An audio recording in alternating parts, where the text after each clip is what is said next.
Well, hi, everybody, and welcome to a special segment of the Golodner Report. I just picked up a new hat, and actually, my wife thought it was really appropriate for me. It says, "Everyone was thinking it, I just said it." Yep, everyone was thinking it, I just said it. And that's the truth, because if no one's going to say it, I will. So there's a lot going on. We got this clown Mamdani who's running for mayor, city of New York. Could care less if he gets elected. They deserve what they get. They want to vote for a clown like that who's going to defund the police, do away with the SRG, the Strategic Response Group. There was a great article, if you have time to look it up and read it, in the New York Post by a retired chief, personal friend of mine, Stephen Hughes, wrote a great article about the Strategic Response Group, which he was responsible for starting and got it up and running. Really great article. You can find it in the New York Post. You can Google it, Strategic SRG, Strategic Response Group, New York Post, Stephen Hughes. Um, that city is going downhill so fast, and Kathy Hochul, and you got all these other clowns who are, it's interesting. So this whole redistricting and gerrymandering in Texas, and all the Democrats who have now fled to blue strongholds to hide. I got a couple of questions about that. Who's paying for them to stay in fancy hotels and eat meals in New York and Chicago and wherever else they're going? Who's paying for all that? Okay? I mean, the people that elected them to do the people's work, not all of those people agree with what they're doing, but who's paying for that? They did it. They gerrymandered plenty, the Democrats. When it's done, when the shoe's on the other foot, they don't like it so much. And then I hear them talking about bringing knives to a gunfight. I mean, please, these Democrats, what, gunfight, knife fight, beatdowns? These are politicians who've never been punched in the face. That may be the problem. I mean, growing up, I had plenty of fistfights with kids in my neighborhood. The next day we were friends again, but we had plenty of fistfights. As a New York City police officer and detective, I had my nose broken a couple of times. I was injured, and it's just these politicians. If anyone is familiar with gunfights, it's probably mostly the Republican members of Congress who were Navy SEALs and members of the military before they went into either the House of Representatives or the Senate. Those are the ones who can talk about a gunfight. But let's also now talk about Pocahontas, Elizabeth Warren, who is now with Mamdani and talking about we're the people and we're going to get them health care and child care and we're taking money away from the rich. Well, let me tell you, she represented, okay, when she was a Harvard law professor, she represented a company called LTV Steel in 1995. You can look that up.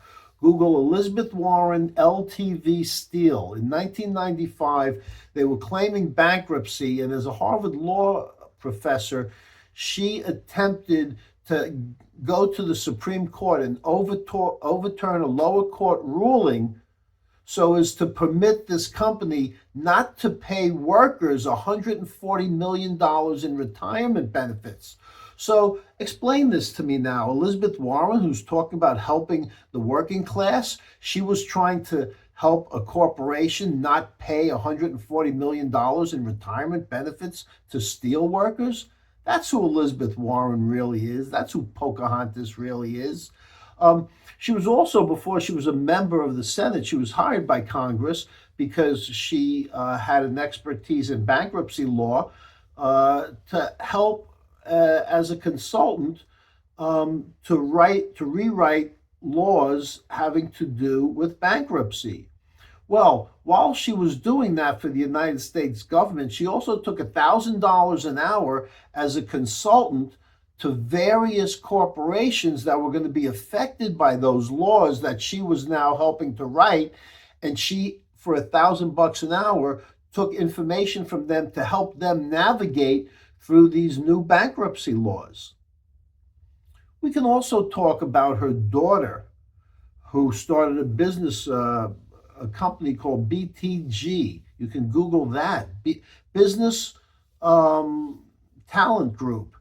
And at the same time that Warren, was working for what they call TARD.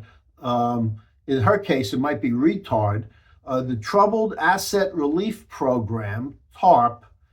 It should have been TARD, but it's TARP, the Troubled Asset Relief Program, to bail out Wall Street firms. She brought, along with Harry Reid, she brought her daughter to these meetings to meet with these guys, and she was getting money from them for her new upstart, right? For her new startup. She was an upstart, to get money from all these firms, Wall Street firms, that were being bailed out at the time with the Troubled Asset Relief Program. And the daughter got money. So this is real swamp business. Real swamp business. So Elizabeth Warren, who says she's here to help the common man, bullshit.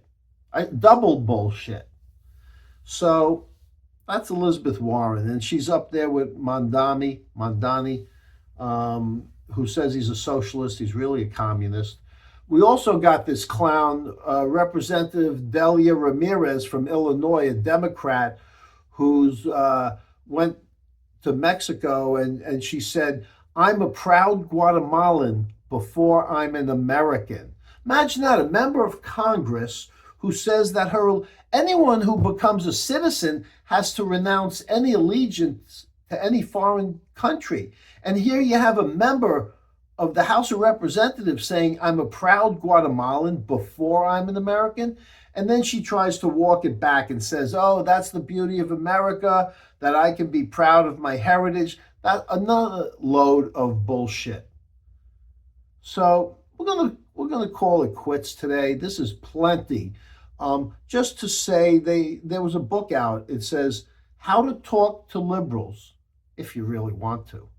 Who wants to talk to liberals? It's unbelievable. So once again, we appreciate you going to Add Newswire. That's AddNewsWire on YouTube. Add Newswire. And subscribe, click the like button. We really appreciate that. You can also find me on X, Bill Golodner, on X, Golodner. And this has been a special report of the Golodner Group. Thank you very much. We'll see you soon.